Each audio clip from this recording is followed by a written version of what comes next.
누군가의 달콤하고 그럴듯한 말에 마치 마법에 걸린 듯 아무런 의심 없이 따라가다가 시간이 흐른 후에야 문득 왜 그때 그렇게 행동했을까? 깊은 후회와 자책감에 빠져본 경험.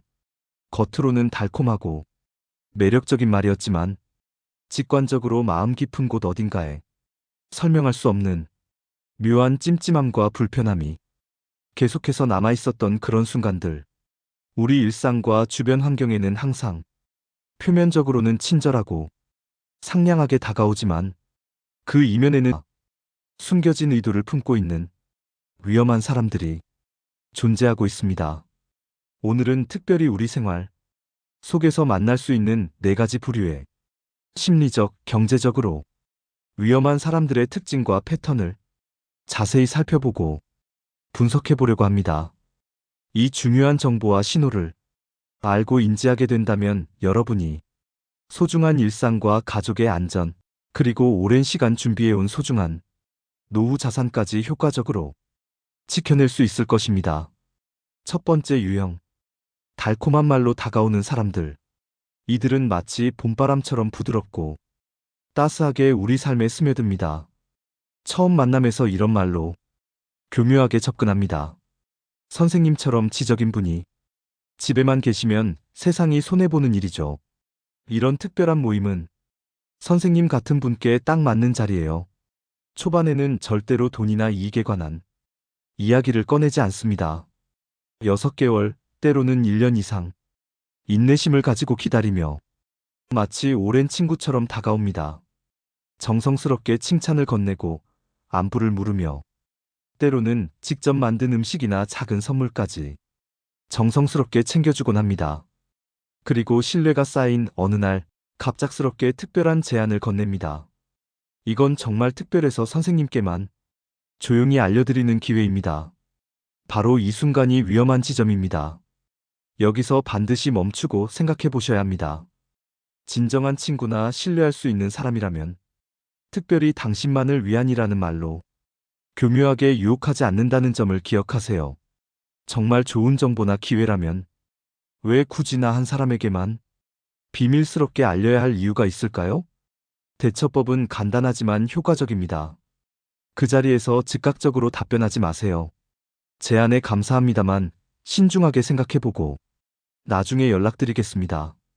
이 한마디의 여유와 거리두기가 여러분의 재산과 마음을 지켜줄 것입니다. 옛 현인들의 지혜에 이런 말이 있습니다. 아름다운 꽃 속에도 독사가 숨어 있고 가장 달콤하고 매혹적인 말 속에 가장 위험한 독이 숨어 있다. 그러니 달콤한 말의 향기와 매력에 쉽게 취하지 않도록 항상 경계하세요. 두 번째 유형, 끝없는 불행을 쏟아내는 사람들. 전화를 받자마자 깊은 한숨이 들리고 만날 때마다 끝없는 푸념이 이어집니다. 내 인생은 왜 이렇게 고난과 시련으로 가득 차 있는지 매일이 힘들기만 할까? 처음에는 그 사람의 어려움에 진심으로 안쓰러워 따뜻한 위로의 말을 건네고 도움을 주려 합니다. 하지만 몇 달, 심지어 몇 년이 지나도 상황은 전혀 나아지지 않고 같은 이야기만 반복된다면 그 무거운 에너지에 휩쓸려 우리는 어느 순간 스스로도 모르게 정신적으로 지치고 기운이 빠져버립니다. 이런 유형의 사람들이 보이는 특징은 매우 분명합니다. 대화 내내 자기 이야기와 불행만 끊임없이 이야기하고 실질적인 해결책을 제시해도 전혀 받아들이지 않으며 우리가 나누는 소소한 기쁨과 행복의 순간조차 어둡고 부정적인 시각으로 바꿔버립니다. 이런 지속적인 부정 에너지에 노출된 우리의 동정심이 결국 나의 정신 건강과 삶의 활력을 빼앗아 병들게 만들 수도 있습니다. 그럼 어떻게 해야 할까요? 이런 사람들에게 지치지 않고 현명하게 대응하는 방법을 알아봅시다. 명확하게 시간을 정해두세요. 무한정 대화를 계속하면 결국 정신적으로 소진됩니다. 지금은 30분만 통화할 수 있어요. 그 후에는 다른 일이 있어서요. 라고 정중하게 말씀하세요. 부정적인 이야기가 계속될 때는 의도적으로 긍정적인 주제로 대화의 방향을 전환해 보세요. 작지만 효과적인 방법입니다. 요즘 날씨가 정말 좋네요. 오늘은 좋았던 일에 대해 이야기해 볼까요? 무엇보다 중요한 것은 자신의 감정적, 정신적 건강을 위해 내 삶에 분명한 경계선을 설정하고 그것을 단호하게 지키는 것입니다. 여러분의 시간과 에너지도 소중한 자원입니다. 늦은 밤에 전화는 꼭 받아야 한다는 부담감을 내려놓으셔도 됩니다. 그것도 자기 보호입니다. 옛 현인들의 지혜에 담긴 이런 의미심장한 구절을 한번 생각해 보세요. 한 사람의 끝없는 우울한 에너지는 마치 검은 구름처럼 번져 주변의 밝은 빛과 이웃의 소중한 기쁨까지 어둠 속으로 삼켜버리는 힘이 있다. 타인의 고통에 공감하고 도움의 손길을 내미는 것은 인간관계에서 매우 중요하지만 그 과정에서 자신의 행복과 평화까지 희생해야 한다는 것은 현명한 선택이 아닙니다. 세 번째 유형, 친절을 가장한 비난과 그 영향. 네가 잘 되길 바라서 하는 말이야 라는 표현으로 시작하는 따끔한 조언들을 우리는 살면서 한 번쯤 들어보셨을 겁니다. 하지만 그러한 말들은 의도와는 달리 종종 상대방의 마음에 날카로운 칼처럼 깊이 꽂혀 오랜 시간 아물지 않는 상처로 남기도 합니다. 너 살 좀 빼야겠다. 건강에 안 좋아 보여. 넌 항상 이런 식으로 해서 결국엔 실패하게 되는 거야. 물론 이런 말들 속에 객관적인 사실이나 일리가 포함되어 있을 수도 있습니다. 건강을 위해 체중 관리가 필요할 수도 있고 행동 패턴의 개선이 필요할 수도 있죠. 그러나 여기서 진짜 문제는 전달 방법과 그 이면의 의도입니다. 진정으로 상대를 배려하는 충고는 상대방이 그 조언을 받아들일 준비가 되어 있는지 세심하게 살피고 적절한 때와 장소를 신중하게 선택하며 상대의 감정과 상황을 깊이 헤아리는 태도에서 비롯됩니다. 반면 이런 유형의 사람들은 대화 후에 내가 너 잘 되라고 진심으로 하는 말인데 왜 그걸 못 받아들이는 거야? 라며 상대방에게 부당한 죄책감과 자책감을 안겨줍니다. 이런 상황에서의 효과적인 대처법은 이렇습니다. 가장 먼저 그렇게 생각하시는군요. 하고 담담하게 받아들이는 척하며 대화를 가볍게 넘기세요. 그들의 말에 지나친 의미를 부여하거나 불필요한 죄책감에 빠질 필요는 전혀 없습니다. 진정한 친절과 배려는 결코 상대의 마음에 상처나 부담을 남기지 않는다는 점을 항상 마음속에 새겨두세요. 친절을 베푼다면서 오히려 상처를 주는 사람은 이미 그 자체로 진정한 친절의 의미를 이해하지 못하는 사람입니다. 네 번째 유형, 은근한 무시로 자존심을 서서히 갉아먹는 사람들. 아직도 시장에서 장 보세요?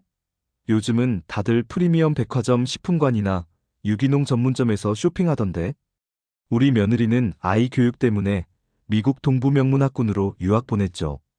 영어는 어릴 때부터 익혀야 하니까요. 처음 이런 말을 들었을 때는 그냥 저 사람은 형편이 넉넉한가 보다 하고 가볍게 넘기게 됩니다. 그저 일상적인 대화의 일부라고 생각하죠. 하지만 이런 은근한 우월감을 드러내는 말이 반복해서 들려올 때마다 우리의 마음 깊은 곳에서는 점차 미세한 균열이 생기기 시작합니다. 자꾸만 자신의 삶을 남과 비교하게 되고 아무런 문제가 없던 내 일상과 선택들이 갑자기 초라하고 부족하게 느껴지죠. 이런 감정들이 쌓이면 결국 밤의 이불 속에서 뒤척이며 잠 못 이루는 시간을 보내게 만들기도 합니다. 여러분, 잠시 생각해 볼까요? 진정한 의미에서 진짜 부자는 누구일까요? 남들의 시선과 평가를 의식하며 브랜드 로고가 선명한 명품을 드는 사람일까요? 아니면 지역 시장에서 정성껏 키운 농산물과 좋아하는 반찬을 고르며 소박하지만 진심 어린 미소를 짓는 사람일까요? 진정한 행복은 결코 타인과의 끊임없는 비교에서 오는 것이 아닙니다. 내 삶의 방식과 가치를 온전히 존중하고 감사할 때 비로소 찾아오는 것이죠. 동양의 오랜 지혜에는 이런 의미심장한 말이 전해져 내려옵니다. 외부의 기준에서 자유로운 마음의 평화가 곧 진정한 복이며 타인과 자신을 끊임없이 비교하지 않는 평온한 상태가 곧 가장 순수한 형태의 행복이다. 지금까지 살펴본 내용을 자세히 정리해 보겠습니다.